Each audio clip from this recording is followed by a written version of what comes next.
Welcome back to Fighters Drinking Coffee. I say it like that because I like to watch the sound level rise. It's pretty cool. Awesome. Welcome back to Fighters Drinking Coffee, guys.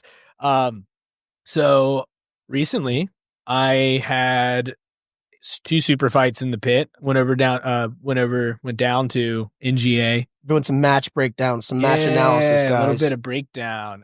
But so it was my first experience actually competing in the pit. Like I always thought the pit was super cool. That's actually why I wanted to do this. But so I got 2 matches in the pit.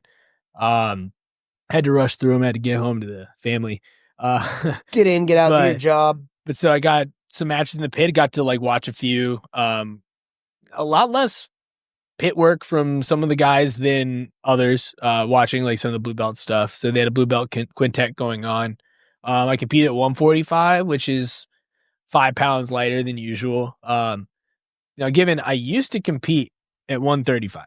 Yeah, but back when I fought many years ago. That was many years ago. You've grown literally. But I also had 24 hours from weigh in to fight time. Like, big difference. Vastly different than 2 hours, right? So it was a little tougher than I remember, but it wasn't too bad. I really didn't feel it until I was there. 2 hours is not a ton of time. No, it's more like the drive down. So like I walk around about 155, fed and watered.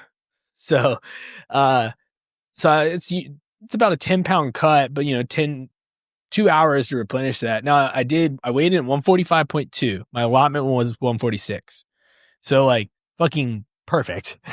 And then watered up. I was back up to 153 by match time. So that was pretty good. Got hydrated well. I wish I brought more water with me though, because I was so thirsty when I left.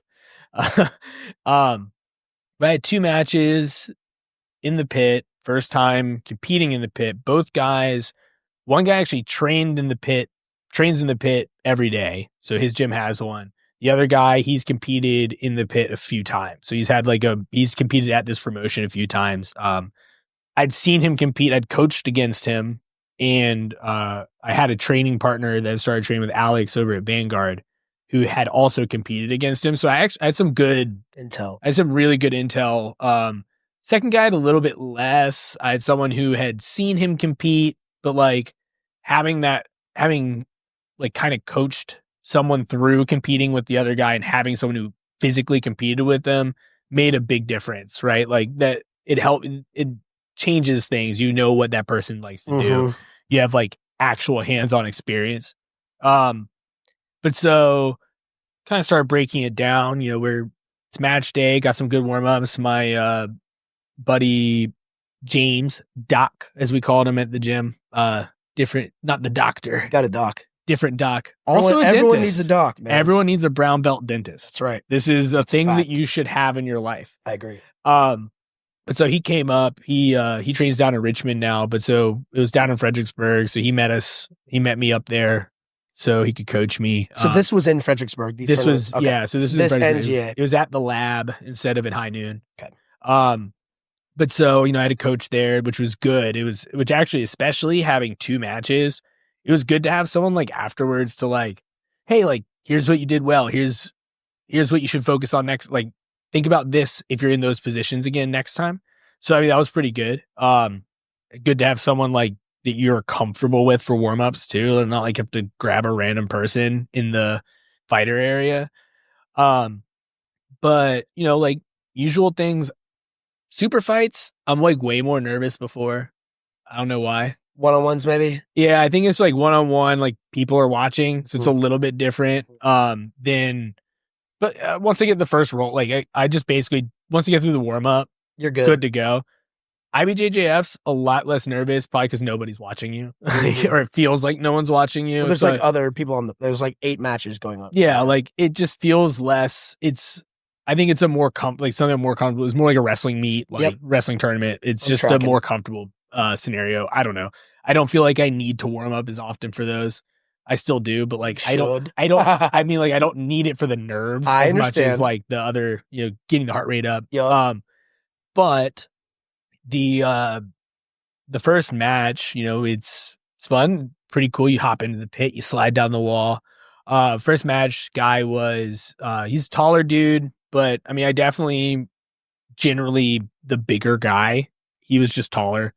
Tall, skinny. Taller, skinny guy. Tall, skinny build. We get in there, slap, bump. He immediately pulls guard, which was expected. I thought maybe he'd like want to feel it out a little bit longer, but I think he just didn't want to mess around with the wrestling. Yeah, I think he had an idea of like this guy's a wrestler. Yeah. There's a lot of data on me. It's so it's easy enough to find it. In fact, I think I saw him and my second opponent talking to each other. I think they were watching videos. Sharing notes, those little fuckers. Yeah, good colluding. Good for them. But they respected you enough to want to collude against you, which I can appreciate. I like that. That makes me feel good. Yeah, but so he sits down, and I kind of expected this. I knew he was a leg locker, so kind of knew what to watch out for. I knew that he likes to go double outside or 50-50 for his attacks. Had some intel that he likes going saddle, but I wasn't really concerned about that just from the way that I play. So not like a super common entry that gets put on me. So like, I wasn't super worried about it. But so, it's like, all right, well, step one, let's address the legs. We're going to get in close. We're going to start smashing. So started playing in on the body lock, working in, getting through, and I ended up getting into half guard. So I was working from half guard, went chest to chest, started smashing there, and looking for the pass from there. And actually, something I had been working on I meant to bring up this morning when we were working on it too. But so when that like tripod scenario, I've started liking hiking the underhook side elbow to elevate super high. Because whether or not I'm getting that arm, it puts you into that like single chest wrap without having to go all the way to mount. And so you get a really good pathway. Because either they try to turn that direction, give you the knee, or like you just have a really good control over the top. Get to the top. He ends up bellying. He ends up like trying to turtle, which fine for me. I like wrestling. Like that's a position I'm comfortable with. I actually end up from there. I go to like a 2-on-1. So like I pull one arm down. I get a wrist control on one side, and I feed through and get forearm control on the other. So I have like almost like a seatbelt, like a lap bar, like on a roller coaster. There you go. You want to think of it that way. And I use that to turn people, and it's actually been pretty effective. It's something I've recently started adding in for like my back control game. And you can either kind of like turn it into like a crab ride, use that to take the back, or it's a pretty good avenue just to turn the back down and take like north, south, or side control. And so I went from that, pulled him back and switched right into the head and arm. And he goes to turn away, which I already had it really tight. Like it was a tight head and arm. He goes to turn away. So I switched it off into that like rotolitine. So like dropped the elbow through, had that like reverse grip on it. And I mean, dude, it was tight. Dude was, this back take, which I should point out, back take occurred across the wall. So like I did like a cool, like little breakdance move through the wall, used that slope. Using that pit. So like that was the first taste of using the pit wall. And I was like, all right, this is pretty cool. I did that like breakdance move through the wall. But got that tight grip on there, and dude was like grunting, snorting.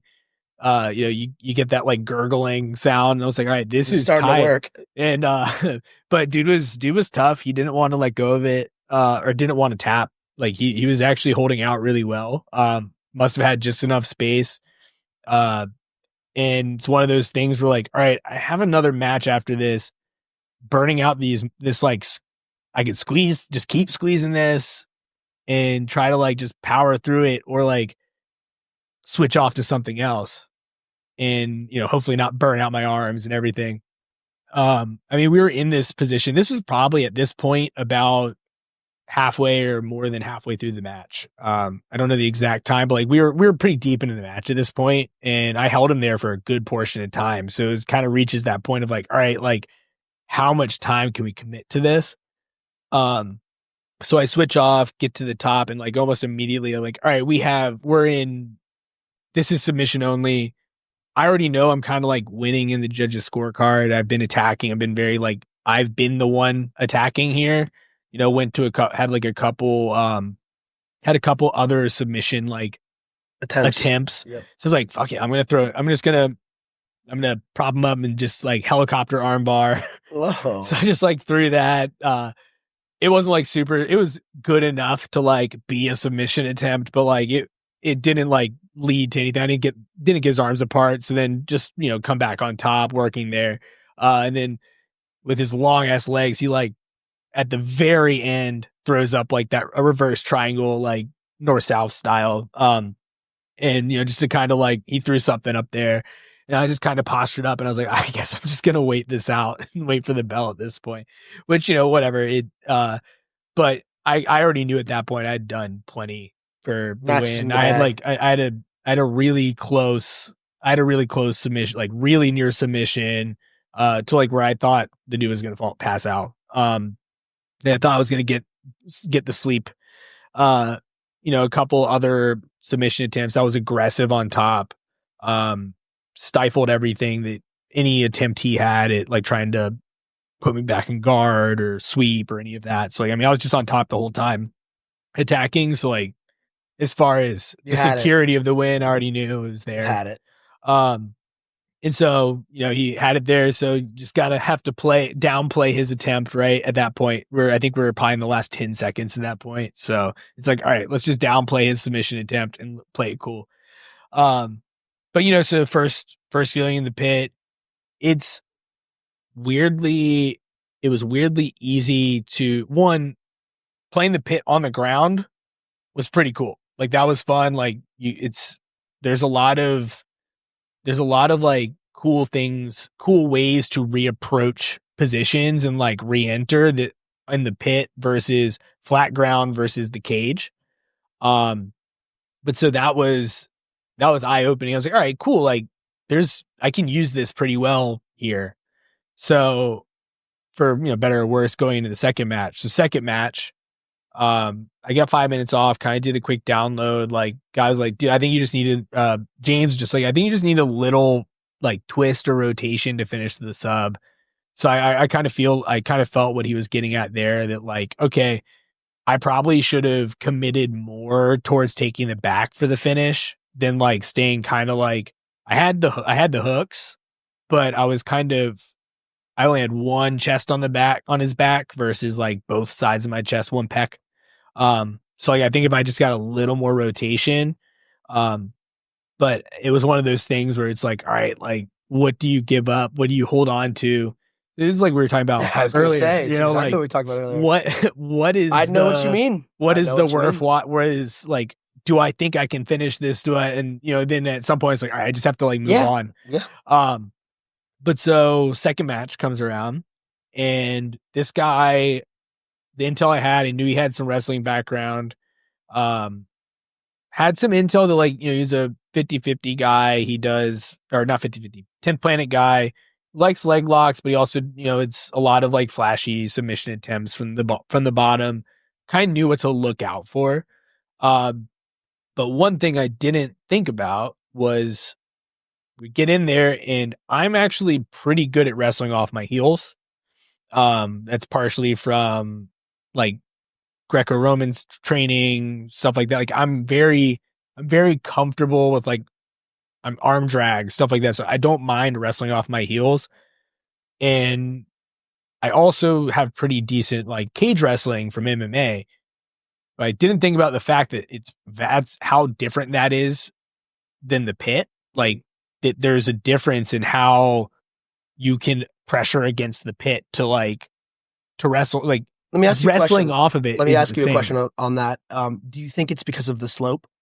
Oh yeah, because you can keep you can't walk off of a cage. You kind of can, but like there's no like incline that allows you to keep pretty sure footing. Like a pit, you can dig your feet into like that sloped surface. Actually, the opposite. Really? So with the cage, you can press off the floor into the cage, right? To you can bounce off the cage. You can keep yourself up too. I see what you're saying. So like you can use the cage to like defend the takedown, whereas with the slope, like before you hit the pit wall, like you become light on your legs when by the time your back hits the wall. I get it. So like I think if you like get your feet on the wall too, it creates a different scenario. Like if you can put your feet back under you against the wall, it's something I'm gonna have to experiment with. But I think there are ways to keep your legs heavy. But so essentially the guy, trained in the pit daily, trains in a pit daily, has access to that, and knew that like, oh, well, I'll just back him up towards the wall. And when he gets close, I'll give him just enough push to like get him against it. He had a good strategy for he had a really good strategy, good knowledge of the terrain, right? Like knew how to play that. And Jesus, I'm like you now. How about, well, maybe you need to have more knowledge of the terrain here, dude. Just quit whacking the fucking thing. Big crazy arms. I know. But so, he had good knowledge of how to use the space and like, just nullified the wrestling game. Like just basically it was like, oh, well, pushed me up against the wall. And once I leaned up against it, just kind of like, not even really a takedown. It's just like just pulling my legs down, right? Like just kind of sat me down. And I was like, oh, well, shit, that wasn't what I thought was going to happen. But like immediately got into half guard, knee shield. He was trying to be heavy on the head. His top pressure wasn't like smothering. So I wasn't really worried about it. Like it wasn't stopping me. He wasn't wasn't like flattening me out. He was trying to like be super head heavy, but it wasn't stopping my ability to progress. Was able to build up and wrestle up. But then another reentry of like use of the pit wall as we come up, it stops because we're in the corner. So, which by the way, found out, don't go in the corner of the pit. Terrible place to be. Don't want to be there. He probably knew that too. Which he also probably knew. He was like, yo, like this is where I want to put this guy. When you start off, don't angle your bodies towards the corner, go towards the flat walls at least, because like you have a lot more ability to work out of it. Because what happened when I wrestled up was as I came up, one, because it put him against the wall, I couldn't flatten him out to really finish the wrestle up and like pin him. And because of that, one, it stops the progress of turning him down, but because I'm not against the wall, I'm able to still turn, and so my head drops right into the guillotine, and because he's not flat, he's already over top of my neck, and so like basically just wrestled right up into a guillotine. Which afterwards he was like, dude, like I was super worried about that guillotine, and like he's like, I'm just really worried about that wrestle up because if I got around that leg, like I'm on top, and he probably saw some of my other, he's seen match footage, whatever, but like I feel like going back to the last episode, I feel like if I had gotten around those legs, it was probably a completely different story. Right. Just because like I didn't feel like there was a lot of pressure from him on top, and I just know that I can cook from the top. Yep. Like that is a very, like, if I get around that guard, that's my game or in my world. Easy peasy for me, easy pickings. But so it was another like scenario where like just use of that, like just how the pit changes, and whether or not, I don't know if he like specifically was like, oh, I'm just going to, wedge myself in here and he's going to rotate through. I don't know about that, but like he probably knows, hey, if we're in this place, I'm in a relatively safe spot, right? Like I imagine there's some of that.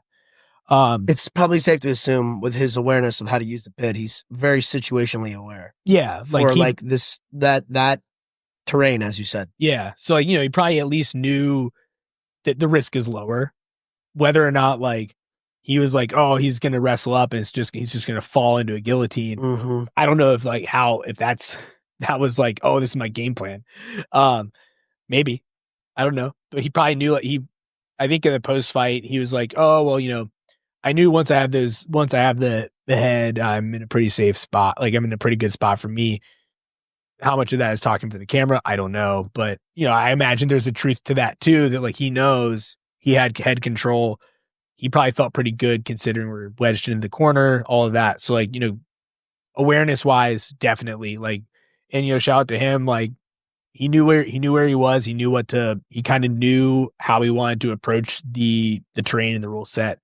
It was good. And so takeaways from that was how the terrain, your arena, so to say, changes the sport. And like, should the pit be the future of the sport? I kind of think so, dude. Like, I think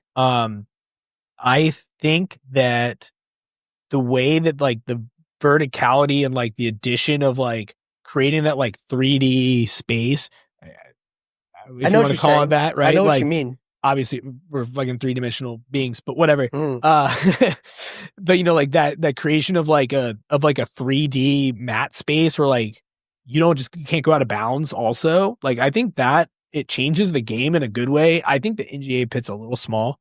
I think it should be a little bit bigger. It's not like tiny, but like there's definitely like it's confined. It's a couple steps, right? I mean, you've seen it. Yeah. It's definitely a pretty small space, so it's a little bit different than some of the other pit, like other formats that use the pit. But I think as like a tool, like as a like factor of the game, I think it's really good. Like I think it creates different things to think about. I think it's better than the cage, despite it not playing as well for me. But we're gonna change that because we're gonna practice in the pit. But I think it does. It changes the game of jiu-jitsu a lot because it does alter both standing and the ground game, and I think it does improve it because it does require you to think about where you're positioned. Because like IBJJF, it doesn't matter if I'm in the edge of the mat or the center of the mat, with the exception of the ref calling it out of bounds. It doesn't change how I can move or what I can play. It's better than a flat wall because I can use it from the top or the bottom in ways to like reverse and create new ways to enter and like wedge people and turn them. And like I think it adds a lot of dynamic movement to the game. I think that even in scenarios where there's decision and this is one where I know I said that I think the NGA pit's small, but like I think the CJI pit is too big. Like we saw that where like there wasn't a lot of use of the pit because they can easily not go to the edge. And in fact, a lot of the matches didn't use it. And so like I think it creates a lot of dynamic action, and even in scenarios where there isn't submission, it increases pace if you're kind of like required to, if there's places where when you get to it, you have to change how you move because now like, oh shit, I hit a wall. How do I I can't go that way anymore. How do I change this position so I can go in a direction that advances my position? And so it just creates it can create more scramble, or at least appearance of scramble and like moments of change of pace. So it increases like action and watchability, I guess, is another aspect to it. Cause like, how much time are you watching? You're watching a match and like, they action stop. Everybody move back to the middle. We're going to rebuild the position. All right, ready, set, go again. And like, it makes it hard to watch, but the way that the pit format works, I think it makes it easier to watch because there's not breaking action. There's no stopping to like reset. And so you get like there's more mobility. There's moments of creativity that can occur that you won't see in other formats or other in like a flat mat. So, I thought it was really cool. I mean, you've watched a few of them. I don't know if you have takes on it. I was actually going to ask you, like, question for you too. I love like you said, I think there's definitely a future for the pits. Seems like more and more people are using it. And it's exciting to watch. You're right. The NGA one does seem a little bit tight, but I think they're doing a good job of trying something different. And it's, we've talked about this so many times. I mean, I mean, the highlight reel moment of the tag team match and that was fucking awesome. I think it does, there's probably room for improvement for sure, but and maybe it is widening it out a little bit, but like you said, not too much, because it does force that exciting action, that the sport of jiu-jitsu needs if they want to create bigger exposure and more eyes. It brings an intensity that I like. But anyways, dude, I'm curious to know, knowing what you know now, imagine you were coaching, take a step like outside of your body. If you were coaching yourself or coaching someone who plays like you, I mean, you could pick either one of your opponents. Maybe it's the second guy, because that's, it's inspiring more of a problem-solving thought process for you. But like, hey, like looking back, what would you coach a person to do differently? Under like, and primarily leveraging the pit, but like, it could be whatever. But like, if that's kind of the main differentiator for a new stimuli, like what are these new data inputs? Like, what's your thought on that? I think I'd coach I would have, specifically if it was me in that scenario, I probably would have told myself to just play a tighter game, like go for more, like, not, it doesn't even have to be like forward pressure, but like just go in, like get in close, play the close game for the wrestling rather than a distance game. Don't be on your I think being on your heels in the pit is not beneficial. I shoot well off it because I can shoot off my back. I can wrestle well that way because I can shoot off my back foot. Like I can shoot either way. So like I can shoot off my back foot. So walking backwards doesn't take away my ability to wrestle. But when you're in a confined space like that, you don't have room to go backwards. Going backwards is ultimately going to be a losing strategy, is what I think in that format. That's a big one, man. So I think I would have been telling myself, hey, we're going to go forward pressure or circle, but either way, we need to be walking forward, even if it is, hey, we're going to circle to our toes versus circle to our heels. Because if we're circling towards our heels, we're going to go backwards. That's like super minutia, circling on your toes versus the heels. If you don't understand that, sorry, just mean like we're circling in a forward direction versus like pulling them, we're pushing them. But so I think I would have been telling myself to, hey, we want forward pressure, want driving in, even if it means we're just going to stay in place, right? Like, even if it means that both of us are staying where we started, I want to be moving forward, so that I am not going backwards. Staying in position in the middle is going to ultimately be better on your feet. So I think that would have been one.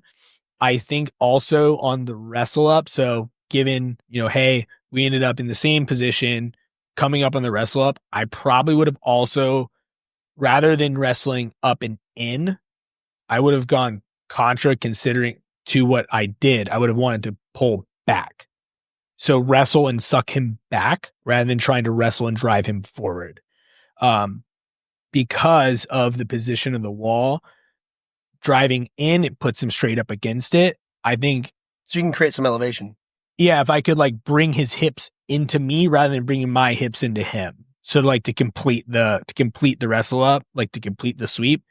I think if I had, because then I could have brought my head outside. Because I wrestled up and in, my head stayed inside.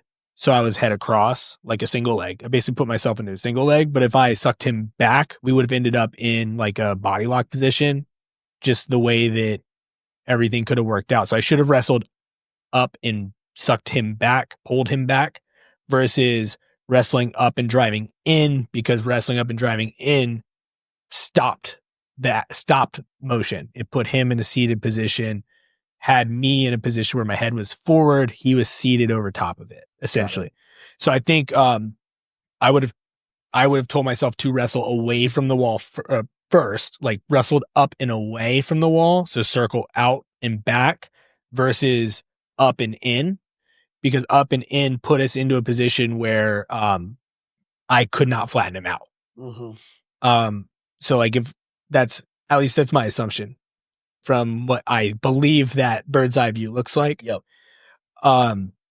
There was an issue with the stream, so I can't get like the footage to really break it down, like see, but that's what it kind of felt like happened. Like as I came up, it wedged. So I think as you're trying to get out, you want to get away from the wall, like your body away from the wall, so that you can then re-engage and push them back into it. But I think if you're trying to come out and you're keeping the pressure into the wall, it stops so much momentum that you don't complete your move, right? Like you don't actually, I wasn't able to actually get out. So I think if I was able to go away in this scenario, it would have protected my neck, kept me out of that position to where him getting wedged in wasn't going to also cause me to end up in a bad position. Got it. Other things would be, so I mean, basically your safest spot is in the middle of the pit because there isn't, at least for like protecting your motion. And then once you have control, you want to wedge them into you want to take away their ability to go in a direction. So like if you can wedge them into that like corner, specifically the corner, being stuck in the corner is the worst place because you're blocked on like 3 sides essentially. Because like you can't go north, you can't go south, you can't go sideways.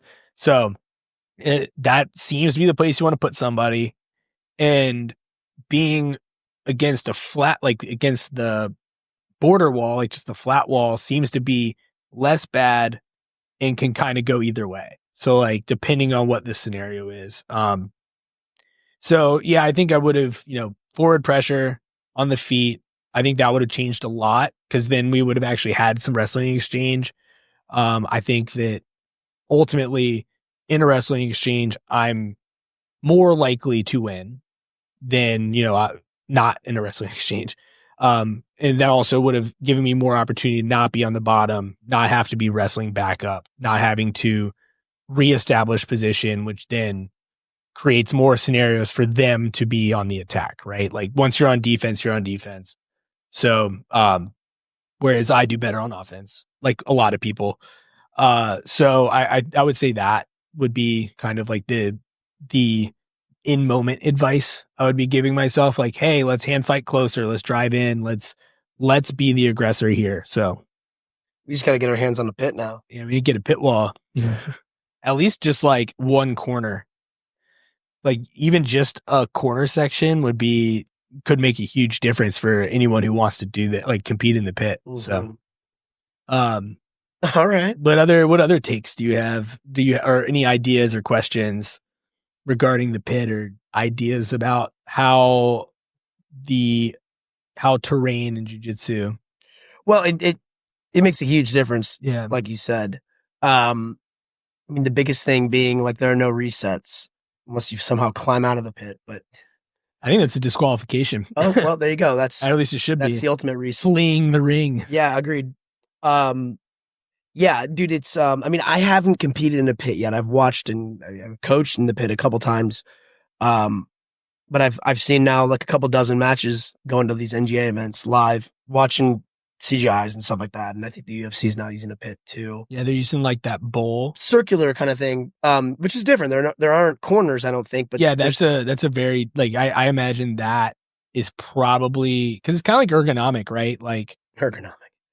I know what you mean. It's rounded. Yeah, it's rounded. Like you kind of like, I don't know. It's less of it's not really like a slope. I don't know. It's more wall like. Yeah. Well, either way, a lot of people are doing this, and yeah, dude. I mean, it's noticeable.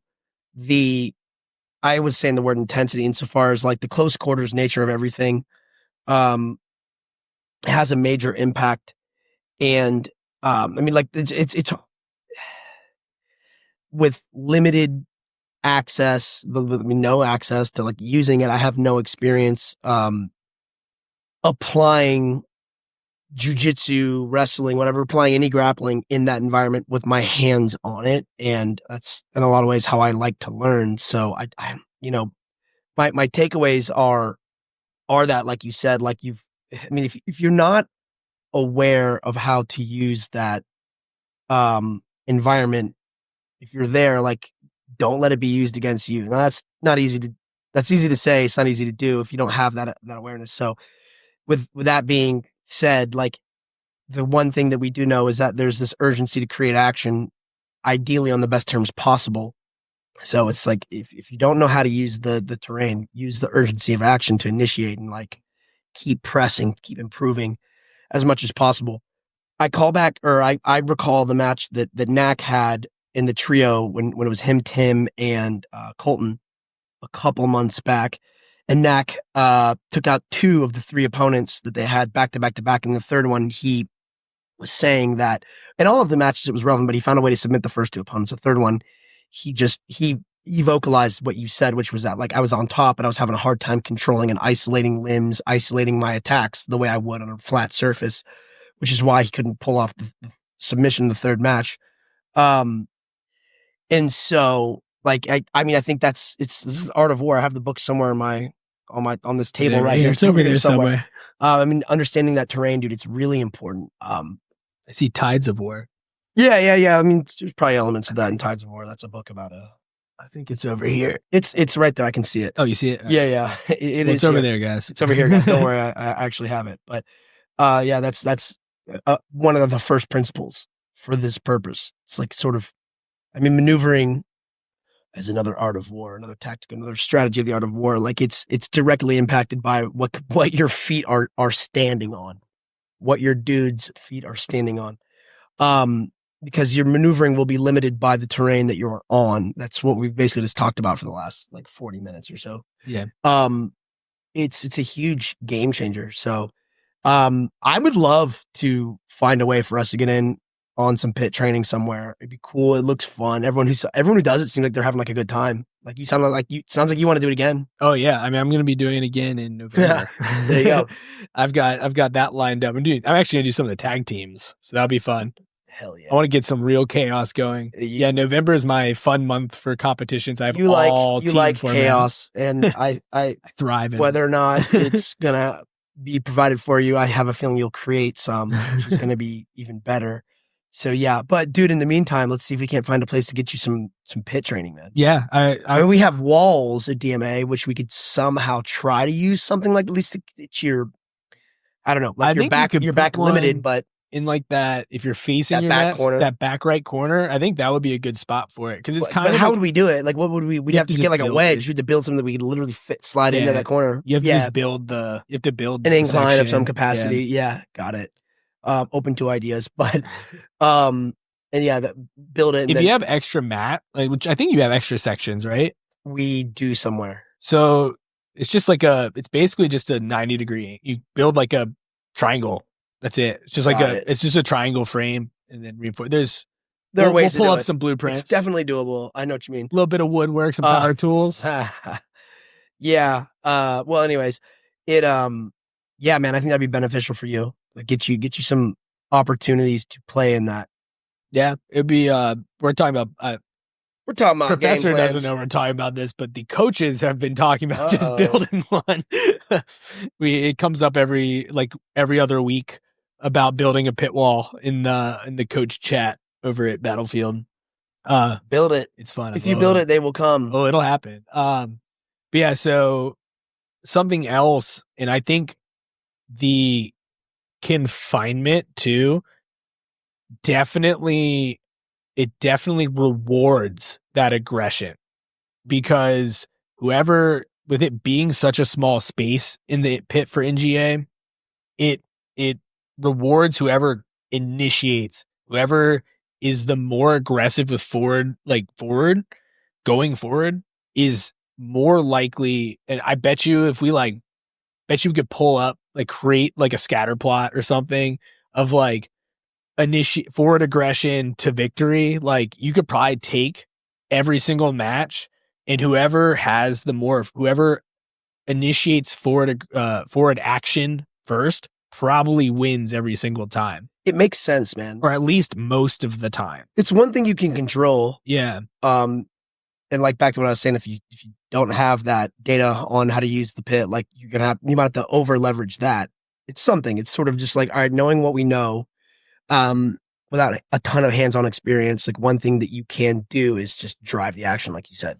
And the other thing that I saw be somewhat successful was guys that, and actually a lot of the blue belt quintet, like at least I saw like the first round and a half. There was like no, like very minimal pit play. Really? So like you had guys who would basically sit in the middle of the pit and initiate, like they were just sitting down and waiting. Like they would sit in the pit and then start going so that they could basically take out the threat of the wall, right? Like now, hey, I'm already on the ground. I don't have to worry about getting pushed into a corner because I'm already attached to the floor. Mm-hmm.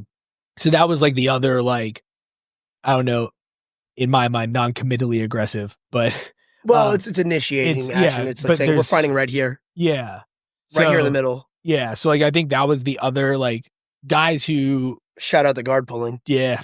I mean, if you're gonna do it, like, I mean, it's at least they were initiating, no, like, not waiting. It's strategic, dude. It like everything for all the reasons we're talking about here. It's those guys saying like, "Fuck that, this is where it's going down." Like, I get it. Yeah, I get it. We don't have to like it, but like, I don't dislike it either. I get it. Being like, hey, I don't want my back against the pit. We're fighting right so here. We're fighting right here. Yeah. So I mean, I think that was, and I think that kind of, it probably still like plays into that, like, obviously this is confirmation bias, but into that, like, I'm initiating action. I'm the one who won, right? Like, I think it works into that, like, I could see that. Hey, I'm initiating versus like if they sat down and the person approaches, which is in my first match, basically what happened, the guy slap, bump, he sits, and then I enter.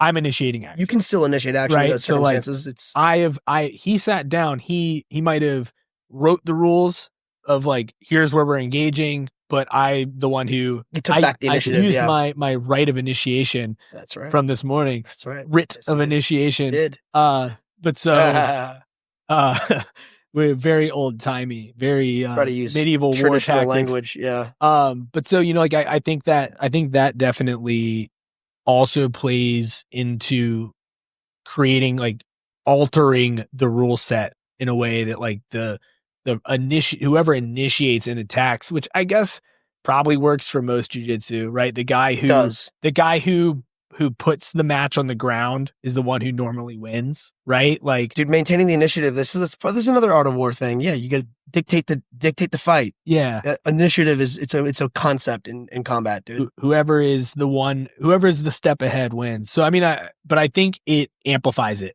in the pit. So I think the pit amplifies that factor more than flat ground because there's a limitation for where the action can take place. So it's like it's happened. You like you said, it's the first guy to initiate. Like that has many variations, but there's no stalling out the initiation due to the limit. Like you can't go anywhere.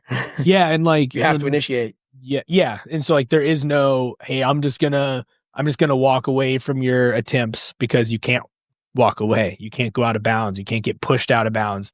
So it just amplifies that factor, and so like it speeds up the process of getting to the match, right? Because how many matches do you see where it's just guys just patty caking on their feet because nobody wants to go for the first move and screw up and lose, right? Like, so you get these two matches with these guys who maybe they're not like super sure in their ability to wrestle or be on their feet, but they also don't want to guard pull because of whatever they know about the other guy, right? Or their lack of confidence in their ability to fight from there. And so you get these guys that aren't quite sure where to initiate. But when you take away the ability to reset in the middle, it forces somebody will ultimately get that first move because one way or another, someone's ending up into the wall, or somebody just decides I don't want to be in the wall, so I'm just going to sit right here and we're going to play like that. So it definitely like speeds up the process. Like a 5-minute round has way more action in that than a 5-minute round in IBJJF just because of the confinement. So I think, so I guess we'll just kind of sum it up because otherwise we're going to talk in circles. But I think that I think it should be a big portion. Like, I think more stuff in the pit will be popping up. And we've had just in this area, just like NGA, a local. They've been active, actually man. not even locals. They're kind of regional. They've been in a few different states. But like, there's been a lot of demand for that. You have a lot of people building pit walls, and like, this is all within the last year. Like, within a calendar year, this has been happening. Mm-hmm. Basically, CJI 1 was announced.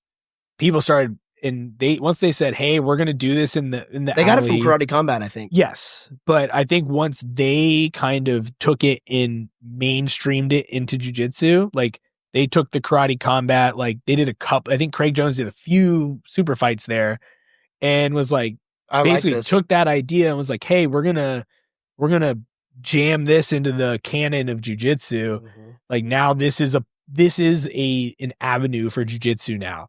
And once that happened, people were like, "Oh shit, let's get on this train. Let's start." So people started putting pits in their gyms. I mean, heck, I think 10th Planet Fredericksburg is the one that has it. And so, like, they put a pit wall in. A bunch of people started putting pit walls in. They have a pit wall over at Vanguard too. But it immediately became, like, within the last just over a year, it has become a big portion, or has become a part of, like, training. This is what jiu-jitsu can become. Yeah. So, like, there's definitely a big avenue that way. And so, we should definitely look at that as like a future thing and start training for that. People should start to, there's going to be some cool game planning, and not avoiding the use of it, but like figuring out creative ways to use it. I think it opens up some cool jiu-jitsu as well, just like interesting new avenues. And, there could be some cool evolution to the game that might not have been possible without creating that new, like, hey, we're adding verticality to this. We're adding this new confinement to the game, new constraints, if you want to do some, talking eco CLA, but like, any sort of adjustment or, confinement, constraining of the rules, or, changing of the rules. I think it's just good. I think it's just a good way to grow the sport, because otherwise it's just, how many different ways can we entangle legs? And, it changes like what the metas and what people are developing, versus just like, oh, well, I do this ankle lock a little bit differently, and now it's this new ankle lock, right? Like, think that just creates more interesting things and opens up new avenues for people, outside of, just everyone, versus people who like a specific game. Like, it doesn't have to be leg locks. It can be these other things, because now we have a new realm of the sport that takes place. So I got it. Anything to You're add? here. No, I love it. All right. I talked a lot. This is your fight recap. Yeah. That was a little fight recap. That was a small portion of it. And then just some like dogmatic discussion regarding the pit and masters. How I think it should be the future. Pit crew. Ooh, pit crew. So, just some discussion on the pit future, how we think that can move the sport forward. I think in kind of the merits of it, and versus like the traditional way that we train and consume jiu-jitsu, I guess.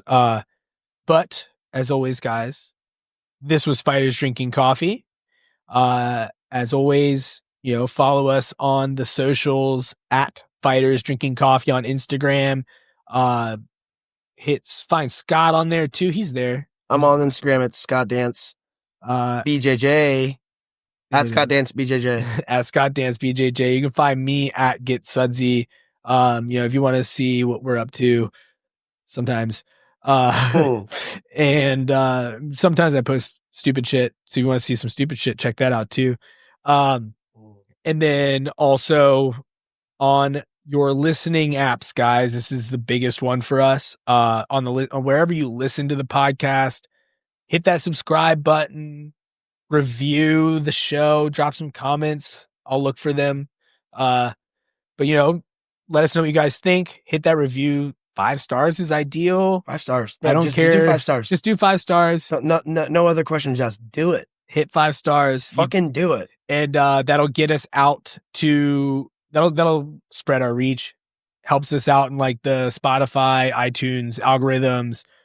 So that moves us, that puts us in the eye of the public, I guess. Yeah. That's how it works. The more people seeing it means more people listening, which means more stuff we can do for you guys, which also leads me to the Discord. We'll have the link to that in the show notes. Join the Discord. You guys that are already in there have been great, dropping us some extra questions to ask guests, questions for us. It helps us like direct this content in a way that helps you guys, because ultimately without you guys, we're just talking into a microphone. So this gives us a way to like direct our content towards what you, the listener, wants to hear from us. So check that out. And we should have some cool stuff coming down the pipe. We're working on with Cruise Combat, which you can also find some discount codes for in the show notes as well. So check it out, guys. Thank you for listening. Fire's Drinking Coffee. Bye. Bye. Peace out, Boy Scout.